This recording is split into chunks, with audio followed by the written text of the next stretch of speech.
Hey guys, my name is Matimio, and welcome to another episode of Sunday Mailbox. This is a video series where you, the viewer, can submit your gaming or Battlefield-related questions, and then I will give my humble opinion on them. To get the formats out of the way real quick, if you would like to submit your own question that could be featured in an upcoming episode, you can do so by leaving a comment down below or by sending me a Facebook and Twitter message. The first question for today comes from Kyle, and it is, what do you think about the Xbox One announcement that is going to be getting mouse and keyboard support? Well, personally, I got really excited when I first learned about this news. The idea of being able to play Halo 5 or really just any first-person shooter with a mouse and keyboard on that system is really enticing. This might be the thing, if it's done correctly, that actually gets me to go out and finally buy an Xbox One. And maybe that's what Microsoft is going for. They may think that a lot of PC gamers out there, one of the reasons why they're not picking up that system is because they don't support a mouse and a keyboard. The thing is, though, is that even though I would love this, there's a lot of reasons why I would be very surprised if this was supported on many of the games like Halo 5 or really just first-person shooters. The biggest and best example is that this would be a big slap in the face, and this would royally suck for anyone who has taken the time to get comfortable with a controller and wants to have a level and equal playing field when they're playing one of these games. As soon as they start to get paired up with players that are using a mouse and keyboard, they're all of a sudden going to have an inherent disadvantage. I know that some people are awesome with the analog sticks. They can perform some pretty amazing things with them, but on average, a mouse and keyboard is just going to be more accurate. Not only are you going to have more options with the keyboard, because you have a lot more buttons to choose from, but the mouse, just precision-wise, is a lot more precise than the analog sticks. This is the reason why there is aim assist on console games, and you don't have that on PC. And so the result of this is that it's going to really upset the balance of these first-person shooters. Anyone who uses a mouse and keyboard is going to have an inherent advantage. They're going to be at the top of the scoreboard. They're probably going to be having a lot more fun because they're just mowing everyone down, and it's going to suck for anyone who's using a controller.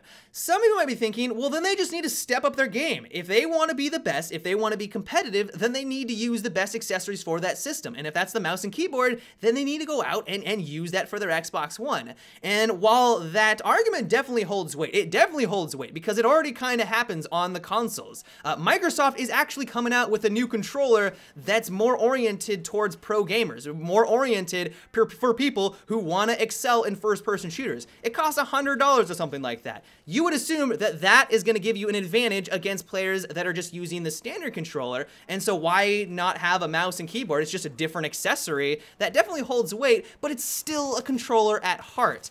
One of the main benefits of playing with the console is that you can just play on your couch. You can lounge, you can lay down if you want to and still play these video games, and you can still do very well with them because you are using a controller, and that's not really what you can do with a mouse and keyboard. Many people, they go to work and they're on their mouse and keyboard all day long, just grinding it out, and when they come home, they want to lounge, they want to relax, and so the idea of now having them be competitive on the games that they already were competitive just a month ago, they were already amazing with their controller, they now have to hunker over their desk to do that on their Xbox One. That doesn't sound very enticing. And so for that very reason, while I don't know if that's going to lose Microsoft customers if that is the case, it might piss off a lot of people, and that might reduce the amount of sales that they do have for something like Halo 5. It is a distinct possibility. One way they could work around this, but admittedly it's a terrible idea, is to just split up the player base. If you use a mouse and keyboard, you're only going to be playing and fighting against people that are using that. If you're using a controller, the same gist.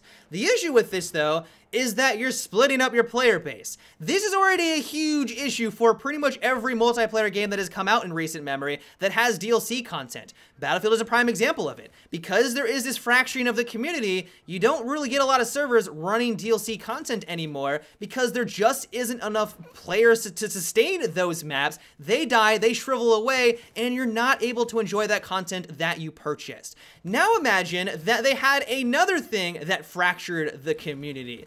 That community would die very fast. If you're not able to find servers, especially for the content that you want to enjoy, you're more likely to go over to another video game. You're less likely to continue to play that, and if that is the case, your community is gonna die. You're probably not gonna be able to sell more DLC content in the future because people aren't playing that anymore, and you're gonna have the fracturing of the community, and it's gonna cause even more issues. So that's not really gonna be a possibility for multiplayer games. And then finally, or at least the last thing that I can think of for why why this probably won't have that much of an impact on the Xbox, and it won't really be all that amazing that I'm hoping that it will be, is that developers will have to take the time to make sure that mouse and keyboard is going to be fully integrated into these video games.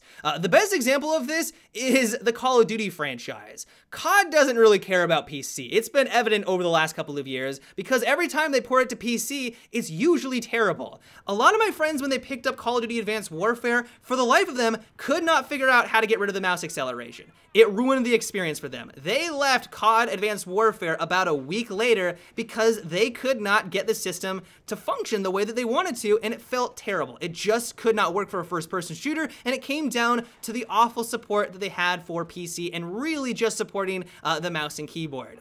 And so clearly, developers need to spend the time to make sure that these accessories are going to work on their system, and I have a hard time seeing Microsoft being able to hold and have that sway to make that a priority for these developers. Halo knows that their audience is going to be using a controller. They may not even want to take the time to support mouse and keyboard whatsoever, or if they do, it's not going to function at all. It's going to feel awful like Call of Duty Advanced Warfare. And so it's for these three reasons that, while personally I'm really excited about the idea, like I would love this and it would get me to buy an Xbox One, I would be very surprised if this is a game changer. I could be completely wrong. Maybe this is exactly what Xbox wants. They want to make this more of just your own personal PC gaming platform. That might be what the direction that they're heading, but it's a long shot. I'm crossing my fingers, but I have a feeling that a lot of console gamers out there are hoping that that's not going to be the case, but only time will tell at this point. The next question comes from Thomas, and it is, how do you think that the Battlefield franchise will continue in quality now that Xbox One players are given access to the CTE on their consoles? Do you think that the quality will increase or decrease? I don't necessarily think that this is going to have a dramatic impact on the way that Battlefield progresses in the future, but I think just in general, it's a good thing. The more people, the more eyeballs that we can get on the development process and testing out all of the new patches can't be bad for Battlefield. Like, I cannot in my mind figure out any scenario where this is going to cause serious issues or have a negative impact on the way that Battlefield is developed.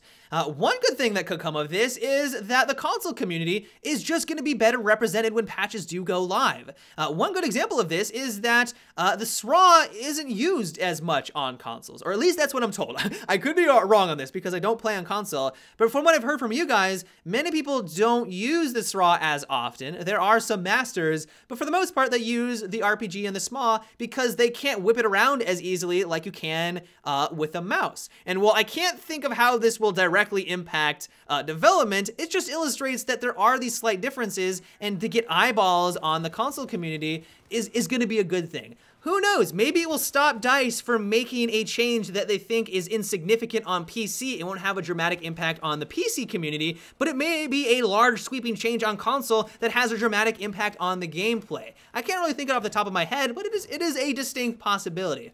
Overall, though, I can't see this being a negative. Just getting more eyeballs to test out all of the upcoming patches can't be bad. The more people that are testing out these patches, the more likely that they are going to find the bugs and glitches, the more likely that we're going to have smoother patch days. And so yeah, it's going to be different. It's going to be a slight change, but I think it's going to be a net positive for the Battlefield community, and so I could not be happier.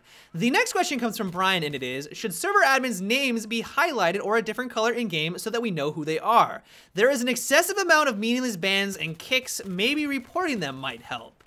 I feel your pain on this one, Brian. Encountering a badman is never enjoyable. If you jump into a server and the only thing that you're doing wrong is killing a guy over and over and over again by just using the guns and the weapons that are at your disposal, and he kicks you because of that, then that's gonna look bad for Battlefield. It's gonna suck for your friends that may have to leave the server now because you got kicked by this asshole, and that, of course, it's never fun. Like, it always detracts from the experience, and you never want to encounter a badman. The thing is, though, is that he may be the one who's keeping that server up and running. He may be paying the amount of money that's going to keep that thing going, and so you wouldn't have been able to play on his server if he's keeping the lights on. And so you really have to take the good and the bad with this. If server admins didn't have this power, then we wouldn't have the servers that we have right now. You might be thinking, what the hell are you talking about? Well, if you like to play on Operation Metro or Operation Locker, you love those maps, but you hate fighting against the grenade spam, well, you wouldn't be able to play on those no explosive servers. Those servers have awesome mods. They have awesome scripts in there to make sure that you cannot use the flashbangs. Of course, the flashbangs are awful right now, and those servers are going to ensure that that's not available. If you keep breaking the rules, then of course you're going to be getting kicked. If a server admin notices that you're continuously using the M320 and they've outlawed that on the Metro servers, then they're going to kick you. They're an admin. You might think that those rules are stupid, but they're the reason why they're in place. But a lot of people enjoy those rules. They're the reason why they're constantly full. That's why there's 64 players on them. And so you just kind of have to go with it. Yes, there are admins that are going to abuse their power. They're having a bad day. There's really not a whole lot you can do about it. But my main advice is just to avoid those servers. I don't think that highlighting their name would really improve things. I don't think having a report system would as well. If they abuse their power and they are on a rampage just banning everyone left and right, then no one's going to join that server. If it's not a healthy community and people are constantly getting kicked for random reasons, they're not going to come back to it. The server's going to die out. They're going to continue to pay money for a server that they're not getting any use out of, and it's just a lose-lose for them. So look after the servers, join the servers where you know that it is a healthy community, you know that there are server admins that respect the player base, they're not just going to kick you randomly, and support those, and just ignore the ones where you encounter the badmins. That's just my 2 cents. But yeah, guys, that is about it for today's Sunday Mailbox. I hope you enjoyed. As always, if you would like to submit your own question for a future episode, you can do so by leaving a comment down below or by sending me a Facebook and Twitter message. But until tomorrow, guys, have a good one and take it easy.